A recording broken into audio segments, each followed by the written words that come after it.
Hello दोस्तों, कमाई का अड्डा यूट्यूब चैनल में आप सभी का स्वागत है। आज यहाँ पर हम डिस्कस करेंगे टाटा केमिकल इस कंपनी के क्वार्टर 2 रिजल्ट के बारे में, जिसका अनाउंसमेंट कंपनी ने आज यहाँ पर किया है।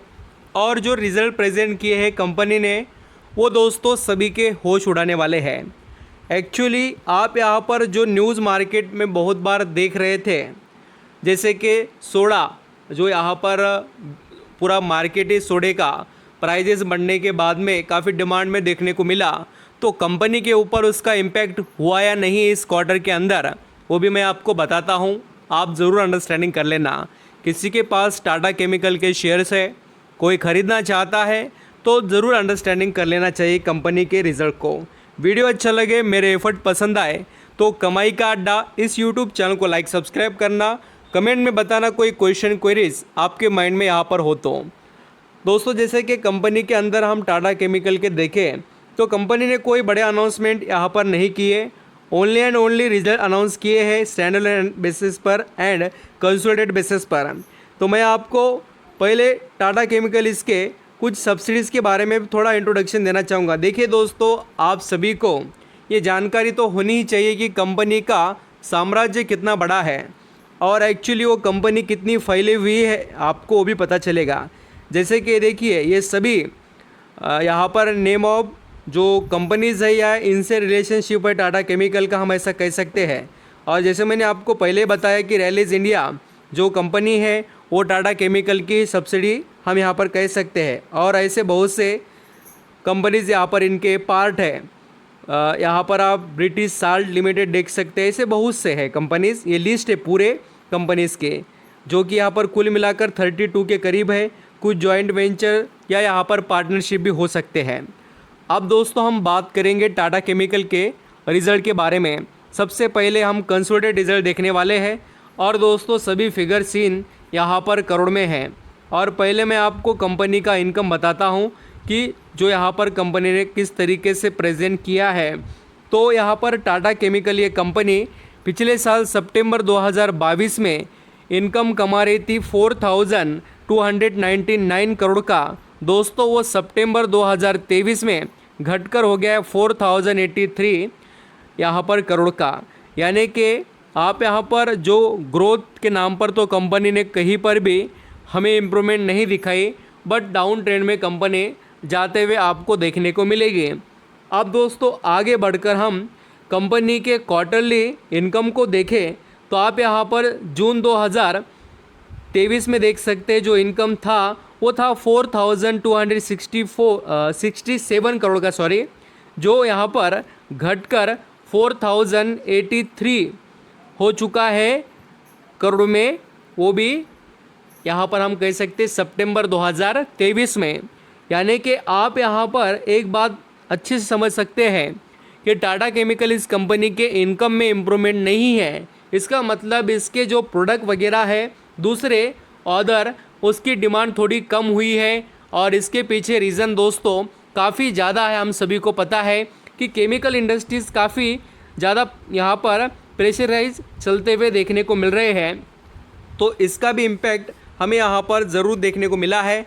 और टाटा केमिकल ये कंपनी ग्लोबल लेवल पर ज़्यादा बिजनेस करती है, तो बहुत से कंट्रीज़ में अलग अलग इशू चल रहे हैं और उसी के साथ इशू के साथ ग्लोबल लेवल पर जो यहाँ पर कुछ प्रेशराइज करने वाले पॉइंट है वो भी यहाँ पर इनके ऊपर इम्पैक्ट तो करेंगे ही।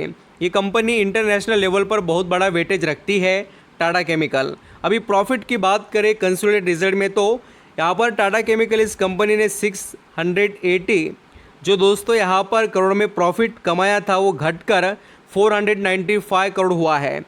तो कंपनी का ईयरली बेसिस पर प्रॉफिट हमें घटते हुए नज़र आया टाटा केमिकल का कंसोलिडेटेड रिजल्ट में। एंड क्वार्टरली अगर आप देखेंगे तो 587 जो करोड़ का नेट प्रॉफिट था कंपनी का पिछले क्वार्टर में सितंबर 2023, और मैं जून 2023 को कंपेयर कर दिखा रहा हूँ। तो आप यहाँ पर देख सकते हैं कि कंपनी ने रिज़ल्ट के अंदर कहीं पर भी दोस्तों ना इनकम में ना नेट प्रॉफिट में कंसोलिडेटेड रिजल्ट में ग्रोथ कर नहीं दिखाई। अब यहाँ पर आप चाहे तो टाटा केमिकल इसका अर्निंग पर शेयर भी यहाँ पर देख सकते हैं, और मैं आपको अर्निंग पर शेयर भी बताने की कोशिश करूँगा जिससे आपको काफ़ी इजीली पता चले। देखिए अर्निंग पर शेयर आपको कितना बड़ा यहाँ पर हम कह सकते हैं कि डाउन परफॉर्मेंस में दिखाई दे रहा है। 24 से घटकर 16 हो गया, 16 हो गया, 24 से 16 अर्निंग पर शेयर, यानी कि गिरावट हुई है। ईयरली और क्वार्टरली देखिए 20.53 से घटकर 16 हो गया, यानी कि यहाँ पर भी आपको गिरावटी नज़र आएगी।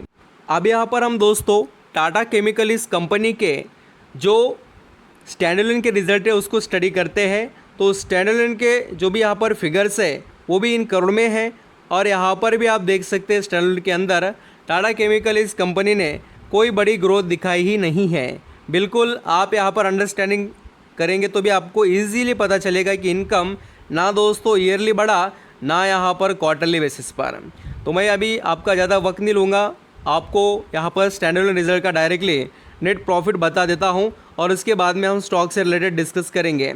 तो देखिए दोस्तों यहाँ पर जो प्रॉफिट फॉर द पीरियड है कंपनी का, वो काफ़ी आपको इंटरेस्टिंग तरीके से देखने को मिलेगा, जो कि आप सभी ने अंडरस्टैंडिंग कर लेना चाहिए।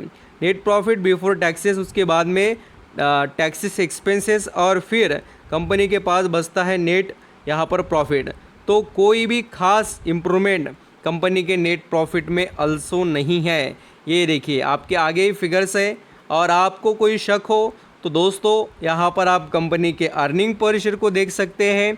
आपको भी यहाँ पर कोई भी बड़ी इम्प्रूवमेंट नज़र नहीं आएगी टाटा केमिकल के परफॉर्मेंस में। कंसोलिडेटेड रहने दो, या यहाँ पर स्टैंडअलोन कोई भी अच्छे रिजल्ट नहीं आए हैं, हम ऐसा कह सकते हैं। अब स्टॉक के बारे में डिस्कस करेंगे। आप यहाँ पर दोस्तों टाटा केमिकल का शेयर देखेंगे तो अभी यहाँ पर वो ट्रेड कर रहा है 965 पर, और उसके अंदर आज भी कोई बड़ी इंप्रूवमेंट वाला परफॉर्मेंस नहीं है ना दोस्तों पिछले एक साल से, या यहाँ पर आप 5 साल का भी चार्ट पैटर्न देखेंगे तो इस स्टॉक के अंदर जैसे पूरा केमिकल सेक्टर जब तक परफॉर्म किया, इस स्टॉक ने भी बहुत अच्छा रिटर्न कमा कर दिया, उसके बाद में कोई भी खास इंप्रूवमेंट नहीं। आप दिग्गज से दिग्गज केमिकल कंपनी के नाम निकल कर देखना, उनके कोई भी रिजल्ट में खास इंप्रूवमेंट हमें दिखाई नहीं दे रही है। तो पूरा सेक्टर ही एक रेंज में चल रहा है, या हम कह सकते प्रेशराइज है। तो इनके दिन जब बदलेंगे तब ये बहुत अच्छे से परफॉर्म करेंगे, इसमें कोई डाउट नहीं है। और दोस्तों इस कंपनी का यहाँ पर हमें जो यहाँ पर प्रॉफिट है वो डाउन देखने को मिला है, लगभग हम कह सकते हैं कि 32% के करीब ड्रॉप हुआ है कंपनी का नेट प्रॉफिट। वीक यहाँ पर कंपनी के रिजल्ट आए, और देखिए उसके पीछे डिमांड और जो प्राइजेस के बारे में चीज़ें चल रही है वो भी इम्पैक्ट किए हुए अभी आपको देखने को मिलेंगे। देखिए अभी रिज़ल्ट ही अच्छे नहीं आए तो बहुत से रीज़न उसके पीछे है, और ये हमको सबको समझ में आ रहा है। रिज़ल्ट अच्छे नहीं आए तो इसका मतलब रीज़न कोई ना कोई होगा ही ना। बिल्कुल ये बात अंडरस्टैंडिंग आप कर सकते हैं। Thank you.